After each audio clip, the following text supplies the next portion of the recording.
Ansiedad, depresión, factores de riesgo y factores protectores.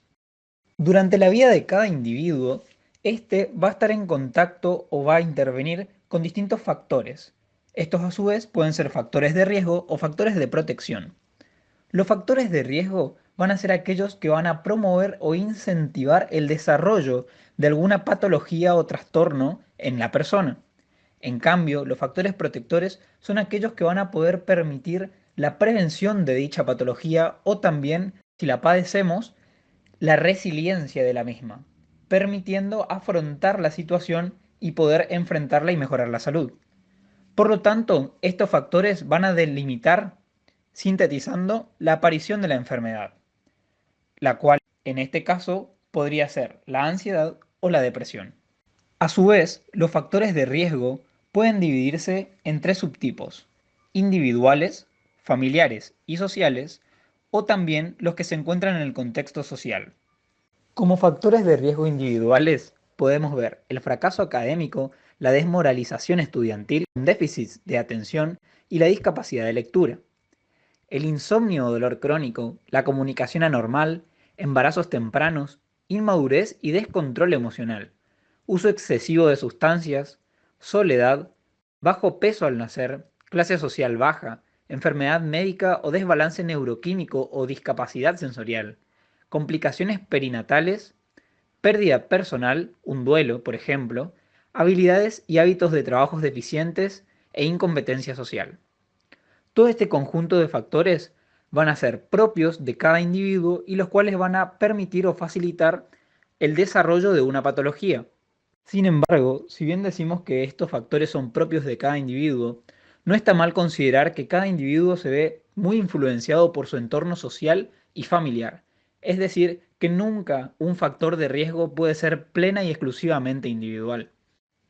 En cuanto a los factores de riesgo familiares y sociales, podemos ver que el individuo deba cuidar a pacientes crónicamente enfermos o dementes, que exista un abandono o abuso de menores, abuso a ancianos, exposición a la agresión, violencia y trauma, conflicto familiar o desorganización familiar, enfermedades mentales de los padres, abuso de sustancias por parte de los padres o eventos de mucha tensión o estrés, consumo de sustancias durante el embarazo.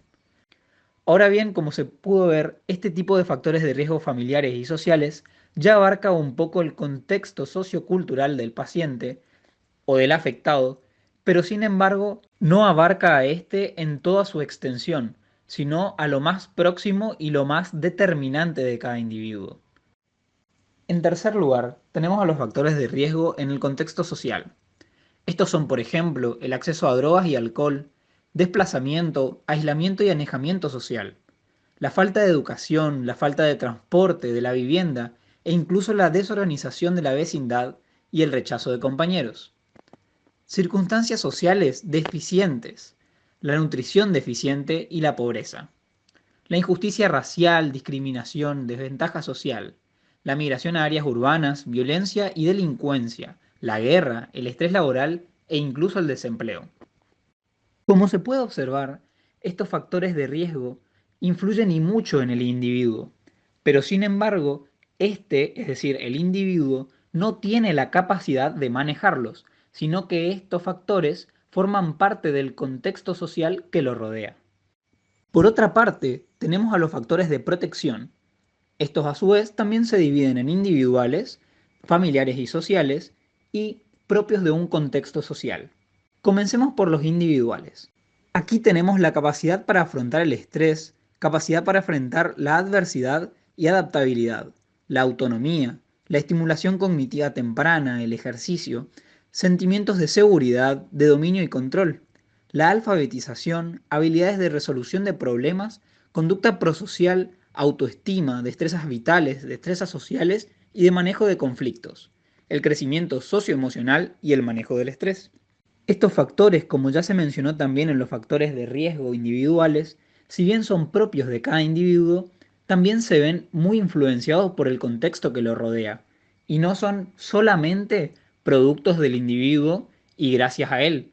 Por ejemplo, si hablamos de la educación, este factor se podría ubicar en los tres contextos, es decir, tanto individual, familiar y social o propio de la sociedad, ya que los tres influyen o no en la misma. Y a su vez también este factor hay que tener en cuenta que podría ser, por ejemplo, tanto uno de riesgo como de protección, ya que de acuerdo a qué tipo de educación tenemos, va a ser la que vamos a poder aplicar en nuestra vida. En segundo lugar, tenemos a los factores de protección familiar y social. Aquí tenemos, por ejemplo, la buena crianza, el apego positivo y lazos afectivos tempranos, la interacción positiva entre padres e hijos y el apoyo social de la familia y amigos. Por último, tenemos a los factores de protección en un contexto social. Aquí tenemos el fortalecimiento, la integración de minorías étnicas, interacciones interpersonales positivas, participación social, responsabilidad social y tolerancia, servicios sociales y también apoyo social y redes comunitarias. Como podemos ver, todos estos factores de protección hacen referencia al apoyo y a la integración de la sociedad para con el individuo, pero no solo un apoyo el cual otorga derechos, sino también el cual nos da obligaciones y responsabilidades, permitiendo que el individuo aumente su autoestima y también se sienta responsable de la situación en la que vive, lo que también le brindará una buena capacidad para afrontar los problemas. En una segunda parte hablaremos de las patologías. En primer lugar tenemos la ansiedad, que comprende una serie de comportamientos, reacciones fisiológicas y experiencias emocionales que presenta una persona ante lo que puede definirse como situaciones de conflicto. A ver, si tenemos en cuenta esta definición, se podría decir que la ansiedad no siempre es patológica. Mejor dicho, la ansiedad no es patológica. Sin embargo, cuando ésta es de carácter anormal, sí lo es. La ansiedad se produce siempre como consecuencia de dificultades a la hora de adaptarnos a los cambios que se van produciendo en nuestra vida. Se interrelaciona mucho con el miedo y el estrés. En cuanto a los signos y síntomas de la ansiedad, podemos ver preocupación, desánimo y tristeza, fatiga, síntomas digestivos, síntomas cardiovasculares, trastornos del sueño, irritabilidad, preocupación excesiva por la salud, incapacidad de concentración, obsesiones y compulsiones. La depresión representa un estado de abatimiento e infelicidad, transitorio o permanente, en que se ve al individuo desganado, derribado, debilitado o con baja energía. La depresión es un trastorno, aunque no se crea, de muy alta prevalencia, que aumenta con la edad y también que muchas veces va de la mano de una enfermedad crónico-degenerativa. Constituye un estigma social y existe un déficit en el diagnóstico y tratamiento. O sea, el infradiagnóstico de la depresión se da principalmente porque ésta se representa enmascarada en otros signos de sintomatología que muchas veces los médicos no sabemos leer. Como signos y síntomas de la depresión, podemos ver la falta de vitalidad y energía, cambios de peso, alteraciones del sueño, pensamientos suicidas, déficit de atención y concentración, perspectiva sombría del futuro, pérdida de confianza en sí mismo, culpa, minusvalía, tristeza y falta de interés. Como conclusión, podríamos decir que estas dos patologías, la ansiedad y la depresión, son muy prevalentes en la sociedad y aunque muchas veces pasan desapercibidas, deberíamos hacer hincapié en la resolución de las mismas, principalmente abocándonos al reforzamiento de los factores de protección por sobre los factores de riesgo. Y esto va a tener un doble beneficio positivo.